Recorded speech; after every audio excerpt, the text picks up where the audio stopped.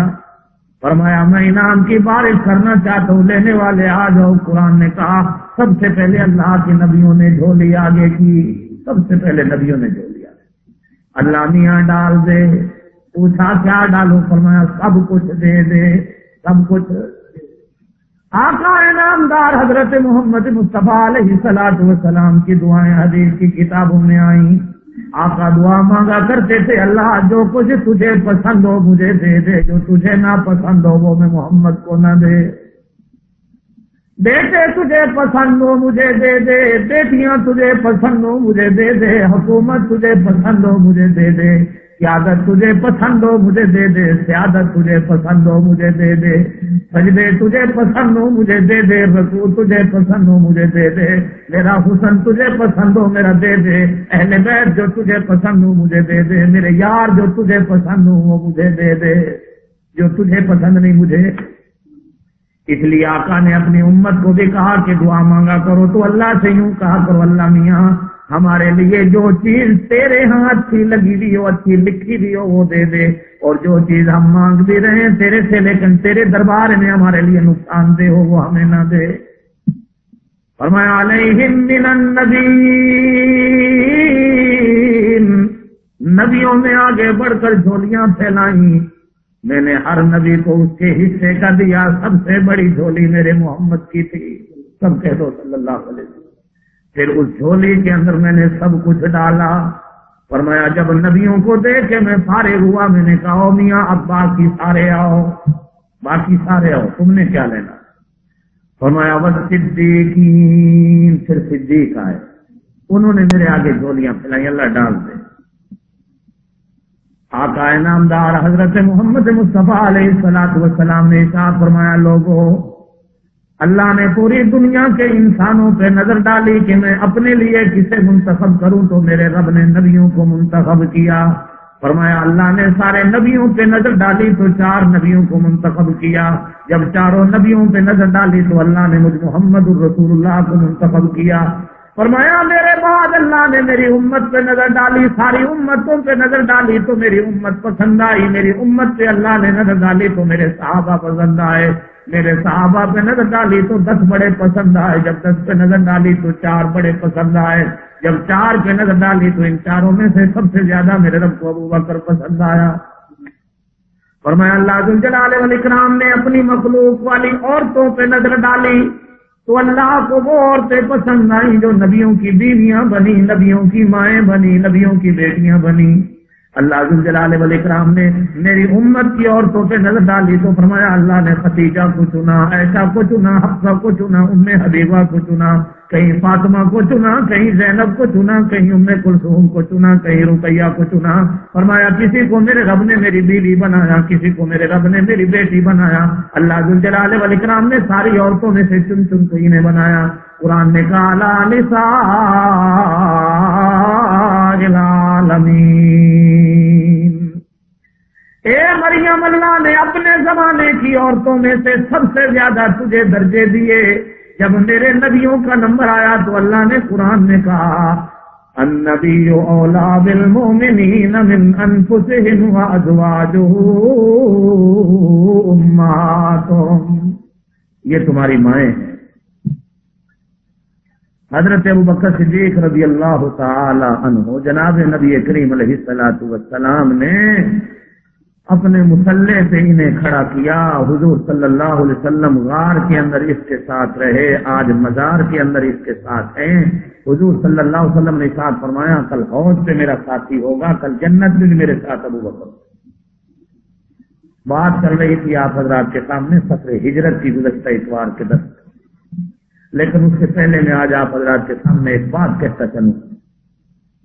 4 سپارے کا 10واں رکوع شروع ہوتا لقد سمع اللہ قول الذین قالوا ان اللہ فقیر ونحن اغنیاء۔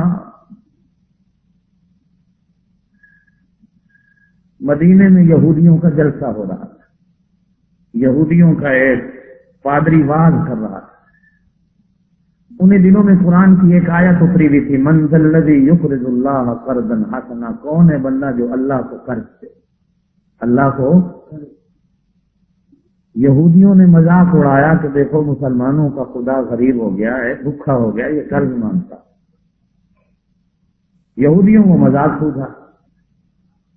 تو اتفاق مدینے یہودیوں کا ایک پادری مدینے کے اندر یہودیوں کا جلسہ تھا، یہودیوں کا محلہ تھا، اس میں واز کر رہا تھا. تو واز کہتے کہتے اس نے یہی بات کہی کہ وہ یہودیوں، ہمارا خدا بھی مالدار ہے، ہم بھی مالدار ہیں. یہ مسلمانوں کا خدا بھی بھوکا ہو گیا، مسلمان بھی بھوکے ہیں. بڑے زور سے تقریر کر رہا تھا. اتفاقاً قریب سے حضرت ابوبکر صدیق رضی اللہ تعالی عنہ گزر رہے تھے. اب انہوں نے جو دیکھا حضرت ابوبکر صدیق کو تو اور زور سے چلایا تاکہ یہ بھی زور کبھی تھی دیکھے ہوتی نا، جیسے لوگ پٹنا لینا جلوس نکلتا ہے نا محرم میں، پچھوا سے ہولے ہولے آ جی سنیا دی مسیحت آئی تاکہ ذرا زور نہ لگتا تاکہ سنی ویک ایمان نال دسو بھی سینہ اپنا کوٹ رہنا سانو کیوں ہونا ہے. لیکن سنیوں کی جب مسجد آئے گی یا سنی کو دیکھیں گے زور نہ. یہ طریقہ یہودیوں کا، یہ طریقہ حضرت ابوبکر صدیق رضی اللہ تعالیٰ عنہ کو جو اس نے دیکھا تو زور سے پھر بولا کہ مسلمان بھی غریب، ان کا خدا بھی، زور سے بولو، مسلمان بھی فقیر، ان کا خدا بھی، ہم مالدار، ہمارا خدا بھی مالدار. کہ دیکھو کل مسلمانوں کے نبی یوں کہتے ہیں کہ میرے پاس وحی آئی ہے کہ اللہ کہتا ہے کہ مجھے قرض دو، تو معلوم ہوتا ہے کہ مسلمانوں کا خدا بھوکا ہو گیا. حضرت ابوبکر صدیق رضی اللہ تعالی عنہ مسلمان غیرت مند بھی ہوتا ہے. کہو نا مسلمان غیرت مند. جس میں غیرت نہیں وہ مسلمان ہی نہیں. غیرت انسان کی دو چیزوں پہ ہوتی ہے، یا ایمان کلمے پہ ہوتی ہے یا عزت پہ ہوتی ہے. یہی دو چیزیں انسان کے پاس ہوتی. سب سے زیادہ انسان کا قیمتی ایمان ہے. اللہ کا رسول سب سے زیادہ قیمتی. اور ان دو کے بعد اگر کسی بندہ مومن میں غیرت کا حکم قرآن دیتا ہے یا شریعت دیتی ہے تو وہ عزت ہوتی ہے. اور عزت میں انسان کی ماں بھی ہے، انسان کی بہن بھی ہے، بیٹی بھی ہے، بیوی بھی ہے، یہ عزت ہے. اور جناب نبی کریم علیہ الصلوۃ والسلام نے ارشاد فرمایا، لوگوں وہ بندہ بھی شہید ہے جو خدا کے نام پہ لڑتا ہوا مارا جاتا ہے، اور وہ بندہ بھی شہید ہے جو اپنی عزت اور غیرت کے لیے لڑتا ہوا مارا جاتا ہے کلمہ گو اگر مسلمان، یہ بھی شہید ہے. اور فرمایا جس کے اندر عزت اور غیرت نہیں اس کا ایمان نہیں. مسلمان کو غیرت مند ہونا چاہیے. بے غیرت بندے جو ہیں وہ تو ہمارا مذہب بھی قبول نہیں کرتا. بے غیرت بندے کا تو اس مذہب میں درجہ ہی نہیں. اس لیے قرآن کیا وجہ کہتا، یہ قرآن کا مسئلہ کہ جو نبی کے دل کو ایذا دے مار دو، غیرت مند بنو. جو تمہارے خدا کو گالی دے مار دو، غیرت مند بنو. جو تمہاری عزت پہ ڈاکہ ڈالے مار دو، غیرت مند بنو. اس لیے کہ تمہارا مذہب خود غیرت والے خدا کا ہے جو سب سے بڑا غیرتوں کا مالک ہوتا ہے. حضرت ابوبکر صدیق رضی اللہ تعالیٰ عنہ حالانکہ نرم دل سے کبھی کسی سے لڑائی نہیں لڑی، صبر والے، حوصلے والے. لیکن جب دیکھا کہ یہ تو میرے خدا کو گالی دے رہا، چلے آئے اسٹیج پہ آ کر جو اس کو تھپڑ مارا نا، حدیث کی کتابوں میں آتا ہے وہ یہودی کو تھپڑ جو لگا تو اس نے 3-4 کلابادیاں کھائی. ابو بکر نے اتنا ضرورت اور طاقت جو آئی، حالانکہ صبر والا بندہ. چلو حضرت عمر جیسا پہلوان ہوتا یا حضرت علی جیسا پہلوان ہوتا تو ہم کہتے تھپڑ مارنے کی دیر دوسرا کوئی نہیں پوچھتا. اس لیے کہ جھوٹ کے پاؤں نہیں. ایک بندہ جھوٹا ہونا وہ تمہارے سامنے کھڑے ہونے کی ضرورت کبھی نہیں کرے گا. اس لیے جھوٹوں سے ڈرا نہیں کرو. جھوٹوں سے ڈرا، سچ ہوتا تھوڑا مشکل ہوتا. مصیبت آتی. صحابہ اکرام رضوان اللہ المجمعین کو جب مکے میں تنگ کیا گیا، مارا گیا دین کی خاطر، تو حضور نے مخاطب کر کے کیا کہا، بلال تجھے تو ابھی کوئی تکلیف نہیں دی گئی. پرانے زمانے میں کلمہ پڑھنے والے لوگ وہ ہوتے تھے جن کے سینوں پہ لوگ آرا رکھ دیتے تھے اور چیز دیتے تھے.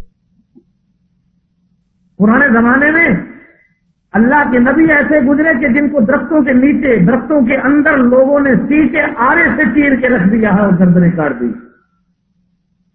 کلمہ پڑھنے والوں کے سینوں پہ لوگ میخیں ٹھوک دیا کرتے اور اسی طرح جان نکل جاتی. ان کو اتنی مشقتوں کے بعد جنت ملی. قرآن کہتا ہے نا وہ زلزلوں نے زلزلے دیے گئے، وہ ہلائے گئے. حتی یقول الرسول، یہاں تک کہ رسول کہہ اٹھا والذین آمنوا، اور ایمان والے کہہ اٹھے متی نصر اللہ، اللہ کی مدد کب آئے گی. الا ان نصر اللہ قریب. جب حالات ہی ہوتے ہیں تو پھر اللہ کی مدد آتی. اس لیے حضرت عمر رضی اللہ تعالیٰ عنہ کا ایک مقولہ ہے کہ جہاں کسی مسلمان کا خون گرتا ہے اللہ پاک وہاں اسلامی حکومت کی بنیاد رکھ دیتے. اس لیے کہ مسلمان کا خون کو سستا نہیں، بڑا قیمتی. الا ان نصر اللہ قریب. جب خون گرتے ہیں تو پھر خدا کی مدد آتی. یہ جنت آسان نہیں. جس طرح میں جمعے میں آپ حضرات سے 2 جمعوں میں کہہ رہا ہوں کہ ہم کہتے ہیں صاحب ایک نماز پڑھ لی اور جنت کے ہم ٹھیکے دار. جنت اتنی آسان نہیں پڑی کہ جنت تمہیں ایسے ہی مل جائے. نماز پڑھ کے نکلے تو 12,000 جھوٹ. تو یہ جھوٹ بھی تو ہے نا جو جنت کی راہ میں رکاوٹ. 1000 جنت کے دروازے پار کر لو، وہ پاک پٹن والی موری سے گزرو یا اجمیر شریف والی موریوں سے گزرتے رہو. جنت اتنی آسان نہیں کہ ان دروازوں سے گزرو گے تو جنت مل جائے. جنت کے لیے تلواروں کے دروازے پار کرنے پڑتے، جنت کے لیے خون کے دریا پار کرنے پڑتے، جنت کے لیے مشقتوں اور مصیبتوں کے پہاڑ جھیلنے پڑتے ہیں، پھر جا کر اللہ جنت دیتا ہے. ویسے جنت نہیں، اتنی سستی اللہ نے جنت نہیں رکھی. حضرت ابوبکر صدیق رضی اللہ تعالیٰ عنہ نے تھپڑ مارا، گر گئے، چلے گئے. شام ہوئی تو یہ یہودی حضرت ابوبکر صدیق کے پاس آ گئے، حضور کے پاس آ گئے. کہنے لگے جی اس نے تو ہمیں تھپڑ مارا، ہم نے بدلہ لینا، ہم نے بدلہ لینا، اور بغیر قصور کے اس نے ہمیں تھپڑ مارا. ایسی رو رو کے مثالیں لگا کے جو کہانی سنائی نا حضور کو یہودیوں نے، حضور صلی اللہ علیہ وسلم نے کہا تو تجھے یقین ہے کہ وہ ابو بکر تھا؟ کہ جی میں قسم کروں کہ یار وہ ایسا بندہ نہیں. عمر کا نام لیتا تو چلو میں مان لیتا، اس نے آیا ہوگا تھپڑ مارا ہوگا تو علی کا نام لیتا میں. ابو بکر وہ تو بیچارہ مکھی کو ہی نہیں مارتا، بھلا اس نے تیرے کو تھپڑ مارا. کہ جی نہیں میں جھوٹ نہیں بولتا. فرمایا اچھا بھائی بلاؤ. حضرت ابوبکر صدیق کو بلایا. حضور حضرت ابوبکر صدیق نے جو دور سے دیکھا کہ خدمت رسول میں وہ یہودی کھڑا ہے تو پھر بازو کسے بھائی مان تو ایسے بھی آگے ہیں. تو یہودی حضور نے آخر لگا دیکھو جی دیکھو پھر بھی میں مارنے کی تیاریاں کر رہے ہیں. میں تو سب تک نہیں مارے. حضور نے پوچھا تو حضرت ابوبکر صدیق نے کہا رسول اللہ میں آپ کو بتا نہیں سکتا کہ میں نے اس کو کیوں مارا. میں نے مارا. کہا کہو اس نے کیا کہا؟ یا رسول اللہ اس نے میرے رب کو گالی دی، اس نے میرے رسول کو گالی دی،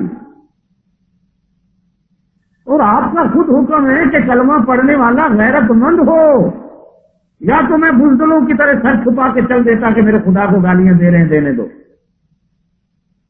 یا رسول اللہ مجھ سے یہ برداشت نہیں، میں نے تھپڑ مارا. حضور صلی اللہ علیہ وسلم نے یہودی سے پوچھا تو انہیں خدا کو گالی دی؟ وہ کہنے لگا جی میں نے تو موسیٰ دی قسم، میں تو گالی کو نہیں دی قسم. نہ جی نہ باتوں سے خدا نے کسی بھی من دو میں بھی من دوں، بھلا میں اس خدا نے گال کھڑ کرنا. حضور صلی اللہ علیہ وسلم بڑے پریشان ہیں. اب یہ قسم کھا گیا ہے. ابو بکر کہتا ہے اس نے خدا کو گالی دی ہے. حضور صلی اللہ علیہ وسلم نے حضرت ابو بکر صدیق سے کہا کو گواہ ہے کو لا انصاف دیکھ نبی کا. اور حضور کہہ بھی رہے ہیں ابو بکر یہ مجھے پتا ہے تو جھوٹا نہیں، لیکن میں کروں کیا کہ میری شریعت کا اصول اور قانون یہ ہے کہ انصاف کے تقاضے پورے ہوں. گواہ لاؤ جو گواہی دے تیرے سامنے میرے سامنے کھڑو کر کے اس نے خدا کو گالی دی. رہا اس کو مارنے کا سوال، اس کو تو گواہ کی ضرورت نہیں، تم خود کہہ رہے ہو میں نے مارا. تم منکر تو نہیں ہوئے. اگر تم منکر ہوتے تو میں اس کو کہتا یہ بھی گواہ لاتا.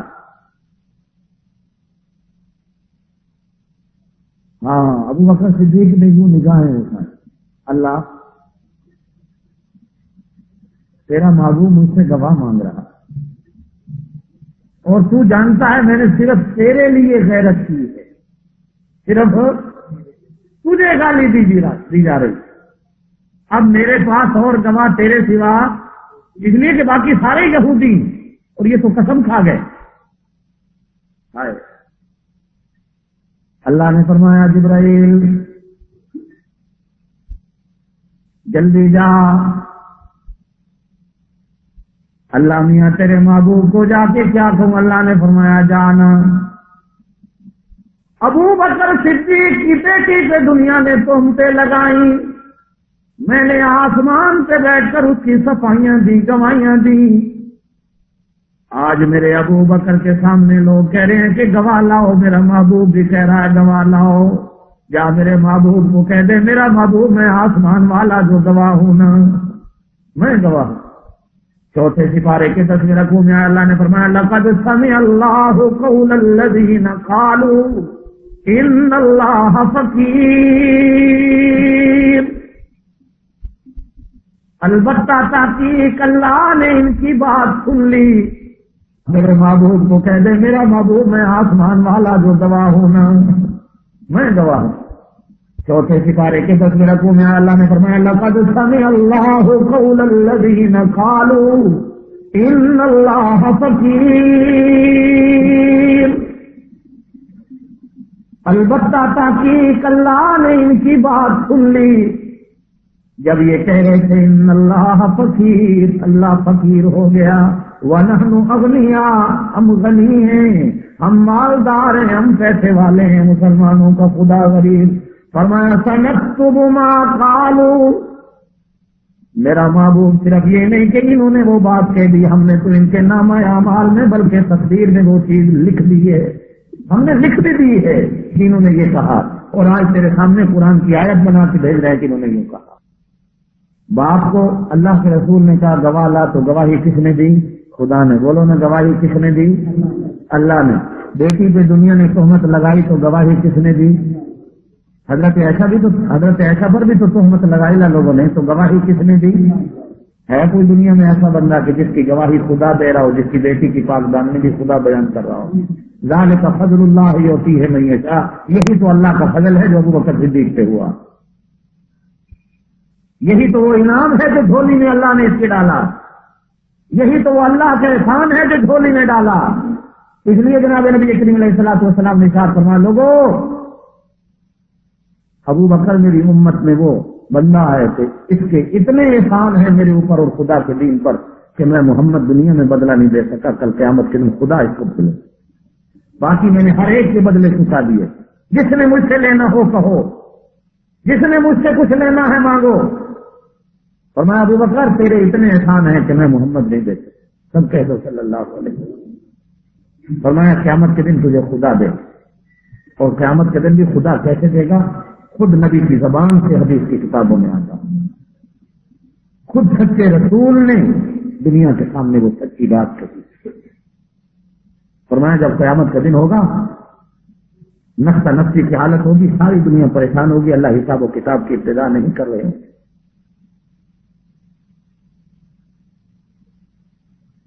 آقا اللہ کے تخت کے پائے کو پکڑ کر سجدے میں گر جائیں گے اور قیامت کے 3 دن گزر جائیں، اتنا لمبا سجدہ۔ آخر خدا کا غصہ، خدا کا جلال، خدا کی رحمت اور جمال میں بدلتا، اللہ فرمائیں گے ارفع راسک یا محمد، ہے میرا محمد سجدے سے سر اٹھا، اشفع تصفع، تو مانگ کیا مانگتا ہے؟ تو سفارش کر میں قبول کرتا ہوں۔ حضور صلی اللہ علیہ وسلم فرماتے ہیں میں سجدے سے سر اٹھاؤں، اللہ سے کہوں اللہ حساب و کتاب کو جلدی شروع کرو۔ اللہ پاک فرمائیں کہ میرا محبوب اچھا ٹھیک ہے، میں تیری بات کو مانتا ہوں، حساب و کتاب کو جلدی شروع کرتا ہوں۔ کوئی ہے بندہ جس میرے سامنے کھڑا کر جس سے میں ابتدا کرتا ہوں؟ کوئی دیکھ بندہ جس سے میں حساب و کتاب کی ابتدا کروں؟ حدیث کی کتابوں میں آتا ہے حضور صلی اللہ علیہ وسلم سارے میدان محشر پہ نظر ڈالتے ہیں کہ اللہ کے آگے کس کو کھڑا کروں جس سے اللہ حساب کو شروع کرے، اور ایسا بندہ کھڑا کروں جو خدا کے غصے کو رحمت میں بدل دے، جس کے نامہ اعمال میں گناہ ہی کوئی نہ ہو، پورا نامہ اعمال خدا کی رضا اور رحمتوں سے بھرا ہوا ہو، ہر صفحے کی ہر سطر پہ لکھا ہوا اللہ اس سے راضی ہے، اللہ اس سے راضی ہے، اللہ اس سے راضی ہے، اللہ کسی سطر میں یہ نہ ہو کہ خدا اس سے کبھی ناراض ہوا۔ امام غزالی رحمۃ اللہ فرماتے ہیں کہ رحمت کائنات صلی اللہ علیہ وسلم کی نظر چلتی چلتی چلتی چلتی پورے میدان محشر پہ حضرت ابوبکر صدیق پہ آ کے رک جائے گی اور کہیں گے ابوبکر تم کھڑے ہو جاؤ، اللہ کو حساب و کتاب پہلے تم دو۔ حضرت ابوبکر صدیق کھڑے ہوں گے تو حدیث کی کتابوں میں آتے اللہ دیکھ کے فرمائیں گے میرا محبوب یہ تو نے کسے کھڑا کر دیا؟ اس کے تو نامہ اعمال میں چیز ہی کوئی نہیں، میں اس سے پوچھوں کیا؟ اس کے تو ہر سطر پہ لکھا ہے خدا راضی، ہر سطر پہ لکھا ہے رب راضی، ہر سطر پہ لکھا ہے مصطفیٰ راضی، ہر سطر پہ لکھا ہے امت راضی، ہر سطر پہ لکھا ہے کہ ہر بندہ اس سے راضی، اور مومن بھی راضی، دشمن بھی راضی، کافر بھی راضی۔ وہ تو کوئی پرلے درجے کا کالا کافر ہوگا جو اس سے راضی نہ ہوگا۔ رحمت کائنات صلی اللہ علیہ وسلم ارشاد فرماتے ہیں اللہ فرمائیں گے میرا محبوب تو نے کسے کھڑا کر دیا؟ حضور فرمائیں گے اللہ میری پونجی یہی ہے، میری محنت یہی ہے، میرا سرمایہ یہی ہے، اللہ میری امت یہی ہے، میرا دین یہی ہے، اس کو دیکھ لے بس اس پہ فیصلہ کر دے جیسا یہ ہے، باقی ساری میری امت ہے۔ حضور صلی اللہ علیہ وسلم کو اونٹنی پہ لے کے جا رہے تھے، بات چل رہی تھی کہ راستے میں دشمن مل گئے، اب جلدی سے حضور صلی اللہ علیہ وسلم کو اونٹنی پہ آگے بٹھایا، خود پیچھے بیٹھے۔ تلاشیوں لینے والوں نے، کھوجیوں نے راستے میں جا کر روک لیا، کہا ابو بکر یہ تیرے آگے کون بیٹھا؟ اب اگر ابو بکر یوں کہے کہ یہ اللہ کا رسول ہے تو صدیق نہیں رہتے۔ اللہ کی امانت میں خیانت ہوتی ہے، اور جھوٹ بولے تو صدیق نہیں۔ کہا کیا کہ میں راہ بھٹکا ہوا بھولا ہوا راہی ہوں، یہ بندہ وہ ہے جو مجھے راہ بتانے والا، یہ مجھے راہ بتانے والا۔ پوچھا کس چیز کا راہ؟ کہ یہ راہ ہے نا، میں راہ بھولا ہوں، یہ مجھے بتانے والا۔ وہ سمجھے شاید یہ اس راہ پہ اونٹنیاں چل رہی ہیں بھولا ہوا ہے اور یہ راہ بتانے والا، لیکن ابو بکر بات کر دیا کہ میں تو جنت کی راہ کا متلاشی ہوں، یہ مجھے جنت کی راہ لگانے والا۔ ایمان بھی بچایا، اللہ کی امانت کو بھی بچایا۔ چلے آگے، بات اسی سے آگے چل رہی، چلتے چلتے حدیث کی کتابوں میں آتا ایک چھوٹا سا گھر راستے میں آیا، رحمت کائنات صلی اللہ علیہ وسلم نے ارشاد فرمایا ابو بکر غار کے اندر تیرے گھر سے کھانا آتا رہا، تیرے گھر کی بکریاں آتی رہیں، دودھ بھی ہم پیتے رہے، کھانا بھی کھاتے رہے، راستے کے اندر بھی جب تک تیرے گھر کا کھانا موجود رہا کھاتے رہے، پانی پیتے رہے۔ اب مجھے بھوک لگ رہی ہے، پیاس لگ رہی ہے، اللہ سے ہم دونوں دعا مانگیں کہ اللہ پاک تیرے لیے میرے لیے دونوں کے لیے کھانے کا سامان کر دے۔ ایک جھونپڑی نظر آئی، ایک گھر نظر آیا، حضرت ابو بکر صدیق رضی اللہ تعالیٰ عنہ کو آقا کو ارشاد فرمایا آقا آپ یہاں درخت کے سائے میں بیٹھے، میں جا کر اس گھر میں دیکھتا ہوں گھر میں کون ہے۔ اب حفاظت کے طریقے دیکھو کہ غار کے اندر بھی پہلے خود گیا، آقا کو غار میں پہلے داخل نہیں ہونے دیا، کہیں کوئی موذی جانور تکلیف نہ دے لے۔ اب اس چھپڑ والے گھر میں آیا تو بھی حفاظت دیکھو کہ سوچتا ہے کہیں ایسا نہ ہو کہ اس گھر میں کوئی دشمن موجود ہو جو اللہ کے رسول کی ذات کو نقصان دے دے، ابو بکر کو نقصان دے دے، برداشت ہے اللہ کے رسول کو نقصان نہ ہو، تاکہ کل قیامت تک آنے والے لوگ یوں نہ کہیں کہ اللہ کی امانت میں ابو بکر نے خیانت کر دی۔ جو بندہ امانتوں کا اتنا خیال کرے ایمان والو، یہ بات کہاں سچ ہو سکتی ہے جو تمہارے ذہنوں میں ڈالی جاتی ہے کہ ابو بکر نے امانت کو چھین لیا، کہ حکومت کو چھین لیا، خلافت پلانے کا حق تھا، حکومت پلانے کا حق تھا، ابو بکر نے چھین لی، قبضہ کر لیا۔ اللہ کی قسم جو جھونپڑے میں نبی سے پہلے جاتا ہے نبی کو نہیں جانے دیتا کہ کوئی قاتل نہ دشمن موجود نہ ہو، غار کے اندر نبی سے پہلے جاتا ہے نبی کو غار میں پہلے نہیں جانے دیتا، کوئی قاتل دشمن موجود نہ ہو جو نبی کو نقصان دے جائے۔ جو نبی کی جان کی اس انداز میں حفاظت کرنے والا ہے وہ بھلا نبی کی خلافت کو اس طرح چھین کر خود قبضہ کر کے کیسے بیٹھ سکتا ہے؟ بیٹھ سکتا؟ خیالت محالت جنون، یہ کفر تو ہو سکتا ہے، جھوٹ ہو سکتا ہے، بے ایمانی ہو سکتی ہے، خدا کے دین کا انکار تو ہو سکتا ہے، لیکن اللہ کی قسم بات سچی نہیں ہو سکتی، بات سچی۔ خیمے کے اندر گئے، آقا کو ایک درخت کے سائے میں بٹھایا، خیمے کے اندر جا کے دیکھا ایک 80 سال کی بڑھیا موجود ہے۔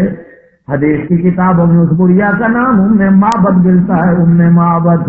ابو بکر صدیق نے کہا اماں میں ہوں، میرا پیر و مرشد ہے، ہم دونوں سفر سے آ رہے ہیں، سفر پہ جا رہے ہیں، راستے میں توشہ ختم ہو گیا، کھانے پینے کا سامان ختم ہو گیا، تیرے گھر کے اندر تو کھانے پینے کا سامان ہو تو ہم تجھ سے اجازت مانگتے ہیں۔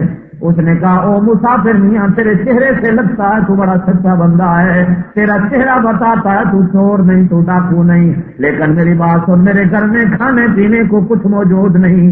دور سے اس بڑھیا کی بکریاں چرتی نظر آئیں، کہا اماں وہ بکریاں چر رہی ہیں، کوئی بکری دودھ دینے والی ہو تو اجازت دے دے، دودھ نکال لوں۔ اس بڑھیا نے کہا میاں مسافر، میری ساری بکریاں ایسی ہیں جن کے تھنوں میں دودھ نہیں، کوئی بکری بھی دودھ دینے والی نہیں۔ واپس آئے، اللہ کے رسول سے آ کر عرض کیا آقا بکریاں تو موجود ہیں، دودھ کسی کے تھنوں میں موجود نہیں۔ آقا نے فرمایا ابو بکر پھر جاؤ اس بڑھیا سے اجازت مانگ، اگر تو اجازت دے تو ہم ان میں سے کسی بھی بکری کو پکڑ دیں، شاید اللہ پاک دودھ اتار دے۔ بڑھیا نے کیا میاں آج تک یہ ہو تو نہیں سکا کہ جس کے تھنوں میں دودھ نہ ہو دودھ آ جا، تیری مرضی، کسی بکری کو پکڑ کے لے جا۔ حدیث کی کتابوں میں آیا سب سے بوڑھی بکری ابو بکر صدیق نے پکڑی، اللہ کے رسول کے پاس لے کے آئے، یا رسول اللہ بکریوں میں سے بڑی اور بوڑھی دیکھ کے آیا ہوں، شاید دودھ ہو۔ اللہ کے رسول صلی اللہ علیہ وسلم نے حدیث کی کتابوں میں آیا، کہا اللہ میں ہوں تیرا ابو بکر ہے، ایک نبی ہے دوسرا نبی کا ساتھی ہے، تیرے حکم سے مدینے ہجرت کے لیے جا رہے ہیں، سامان کھانے کا ختم ہو گیا، اگر میری وجہ سے تو حلیمہ کے گھر کے اندر دودھ کی نہریں جاری کر سکتا ہے، اللہ میاں کل تو جنت میں اگر جنتیوں کے لیے دودھ کی نہریں جاری کر سکتا ہے، اللہ میاں ان تھنوں میں بھی اگر تو دودھ پکا سکتا ہے تو دودھ کو جاری بھی کر سکتا ہے۔ اللہ میں تیرا نام لے کر تھنوں پہ ہاتھ پھیرتا ہوں۔ جبرائیل آیا، حدیث کی کتابوں میں آیا، جبرائیل نے آ کے کہا اللہ کے رسول، اللہ فرماتے ہیں میرا محبوب اگر تیرے گھر میں حلیمہ کے گھر میں تو آئے تو تیرے آنے کی برکت سے اس کے گھر کے برتن ختم ہو جائیں لیکن دودھ ختم نہ ہو۔ آج اللہ فرماتے ہیں میرا محبوب تو ہاتھ تو لگا، میں اس بکری کے تھنوں سے دودھ کی نہریں اس طرح جلا دوں گا کہ ام معبد کے گھر کے برتن ختم ہو جائیں گے، تم دونوں کی پیاس اور بھوک ختم ہو جائے گی لیکن اس بکری کا دودھ ختم نہیں ہوگا۔ حدیث کی کتابوں میں آیا رحمت کائنات صلی اللہ علیہ وسلم نے بکری کے تھنوں پہ ہاتھ رکھا، ابو بکر صدیق بھاگے دے گئے، بڑھیا سے کہا کو برتن دے دے، دودھ آ گیا۔ بڑھیا بڑی حیران ہوئی دودھ کہاں سے آ گیا، ایک برتن دیا بھر گیا، دوسرا دیا بھر گیا، تیسرا دیا بھر گیا، چوتھا برتن جو ابو بکر مانگنے آیا، بڑھیا کہنے لگی او میاں مسافر میرے گھر کے سارے برتن ختم ہو گئے ہیں، تم بتاؤ تم کون ہو، دودھ کیسے آیا؟ کہا یہ اللہ کا رسول ہے، میں ماننے والا ہوں۔ حدیث کی کتابوں میں آیا ام معبد نے یہ معجزہ دیکھا، بھاگی بھی آئی، کہا محمد تیرے ہاتھ پہ ہاتھ رکھتی ہوں، مجھے بھی کلمہ پڑھا کے جا، لا الہ الا اللہ محمد رسول اللہ۔ اللہ نے اس بڑھیا کی قسمت سے اس انداز میں رکھا کہ آقا نے بکریوں پہ ہاتھ پھیرا، اللہ ذو الجلال والاکرام نے دودھ نکالا۔ اللہ کی قسم میں کہا کر تم لوگوں نبی کے ہاتھ میں بڑی برکت ہے، اگر نبی کے ہاتھ کی انگلیاں یوں ہل جائیں آسمان کا چاند ٹکڑے ہو جاتا ہے۔ اللہ کی قسم حضور تبوک میں تشریف لے گئے، صحابہ یا رسول اللہ پانی موجود نہیں، اونٹ پیاس سے ترس رہے ہیں، گھوڑے ترس رہے ہیں، پانی موجود نہیں، برتن دھونے کے لیے بھی پانی موجود نہیں، آٹا گوندنے کے لیے بھی پانی موجود نہیں۔ آقا نے ارشاد فرمایا کسی کی مشق میں ایک دو قطرے موجود ہو تو وہ مشق لے آؤ۔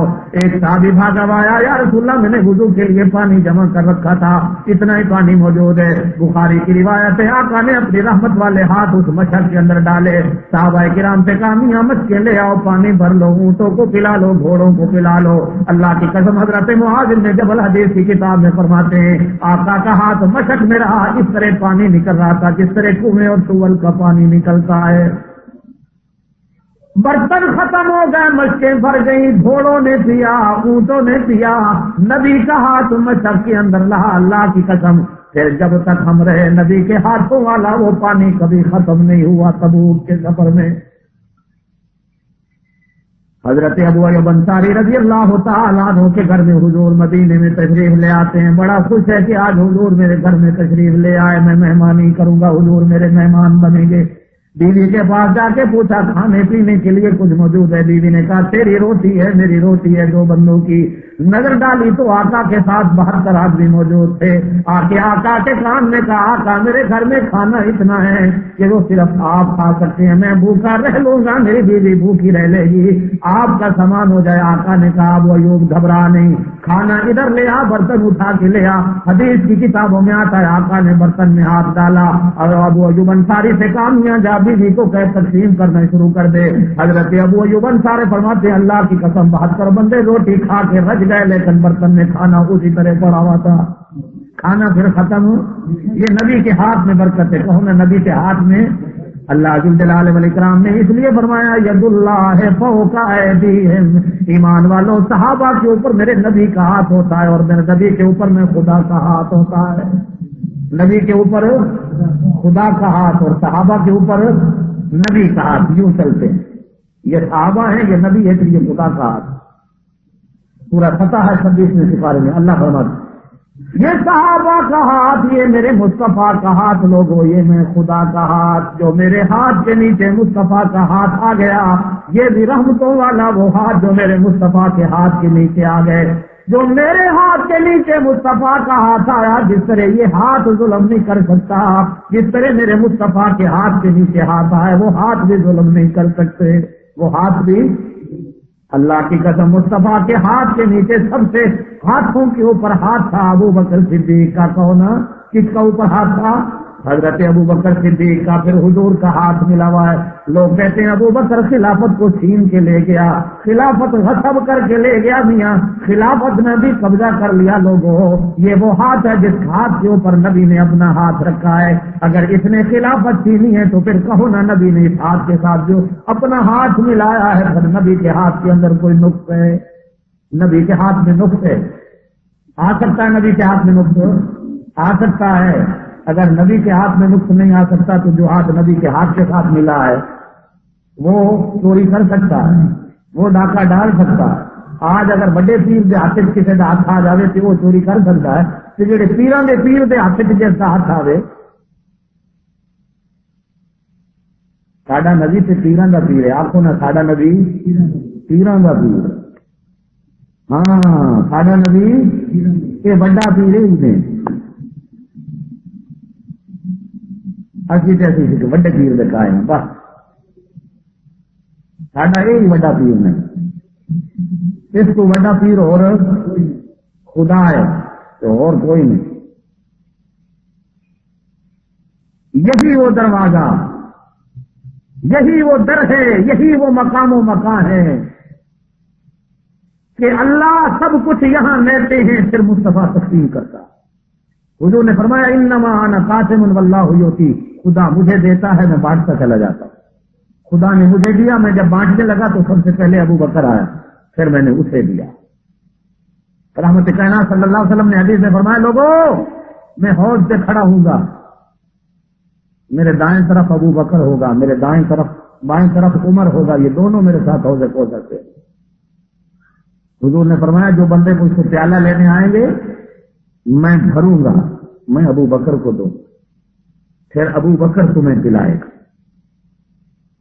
ابو بکر تمہیں, جس نے ابو بکر کا دل دکھایا نا اسے حوض کوثر کا حصہ بھی نہیں ملے گا.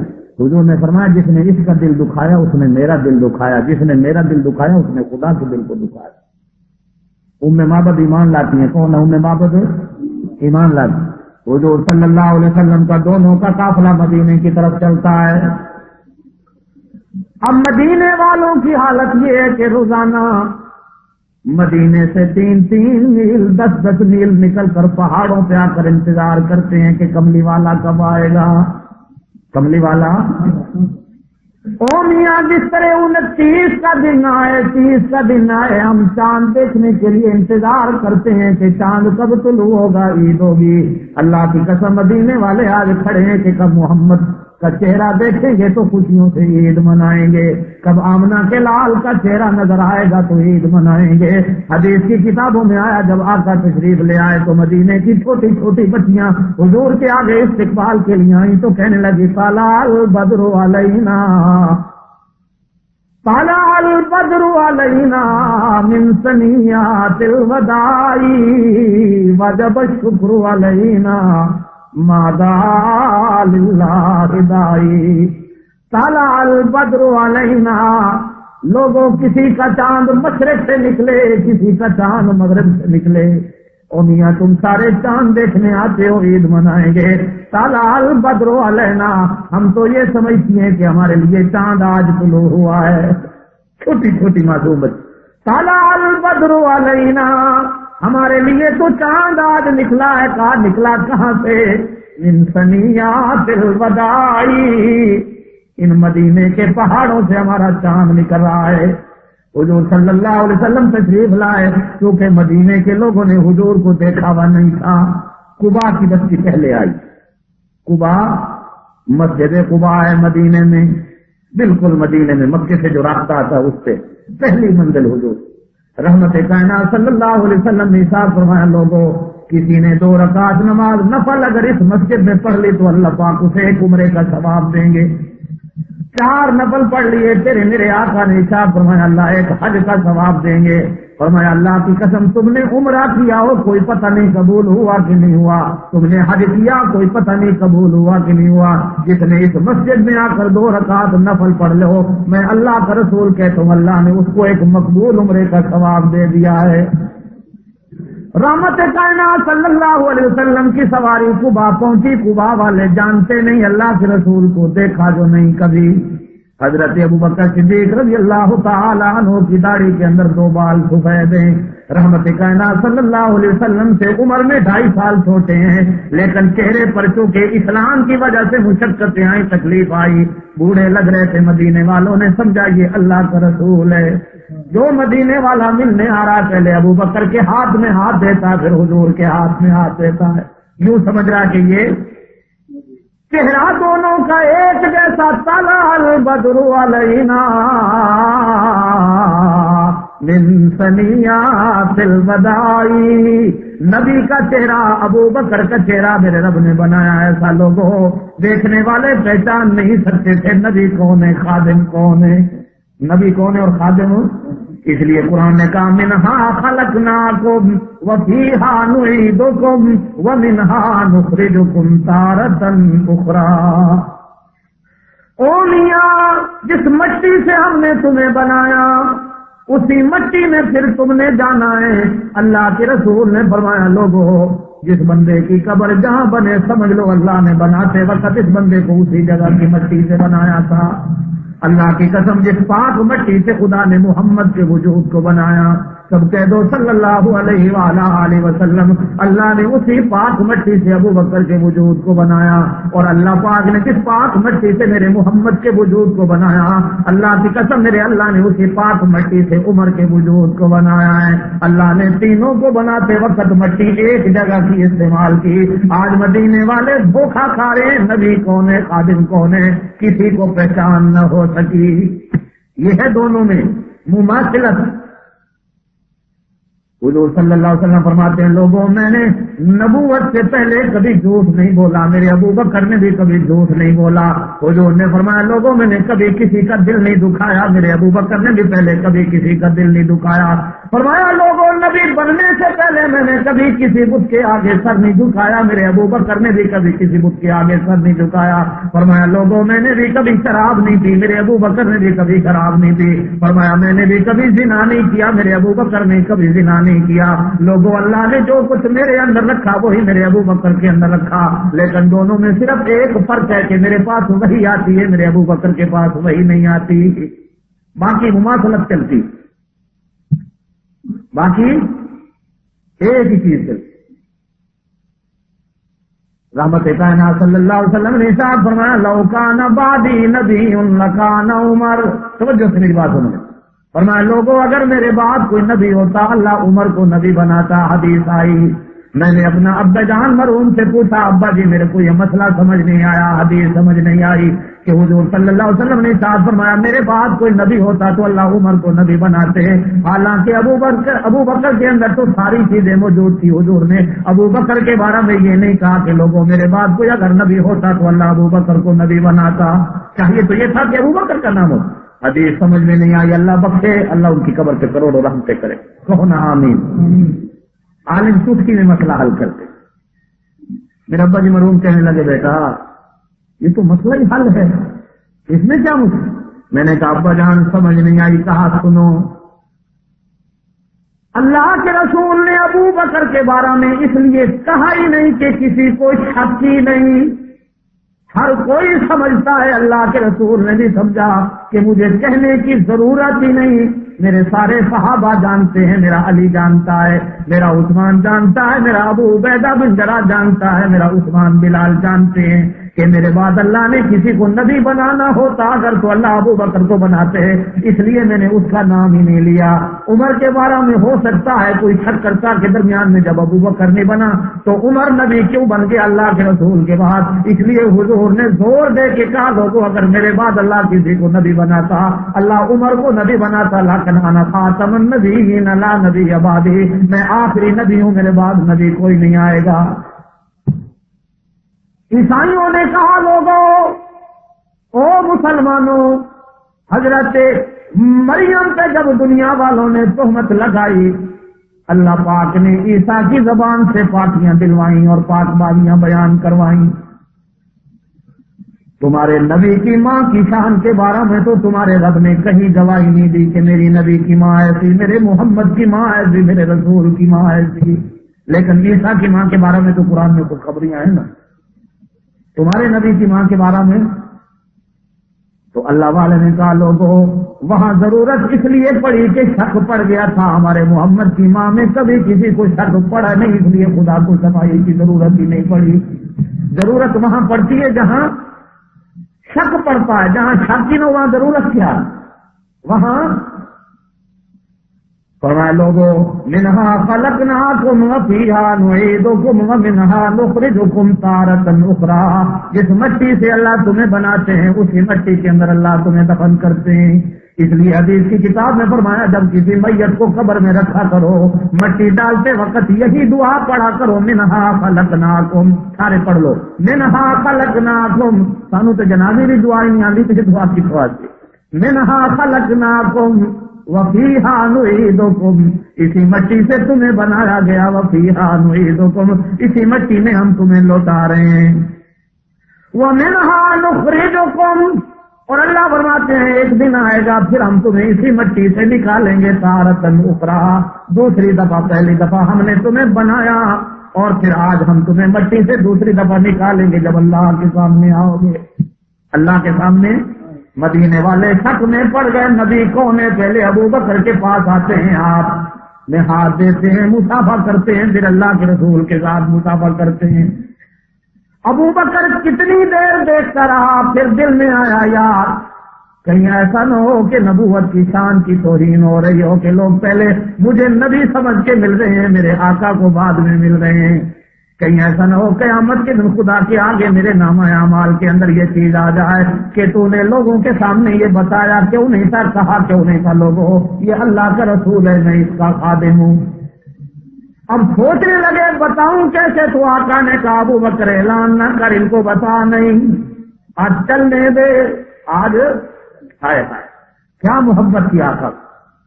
ابو بکر صدیق سے کہا نماز پڑھا، ابو بکر صدیق نماز پڑھانے لگے، آقا پیچھے سے آئے، دوسری رکعت میں شامل ہوئے، صحابہ نے اشارے سے ابو بکر صدیق سے کہا ابو بکر آقا آگے ہیں، مصلی چھوڑ دے۔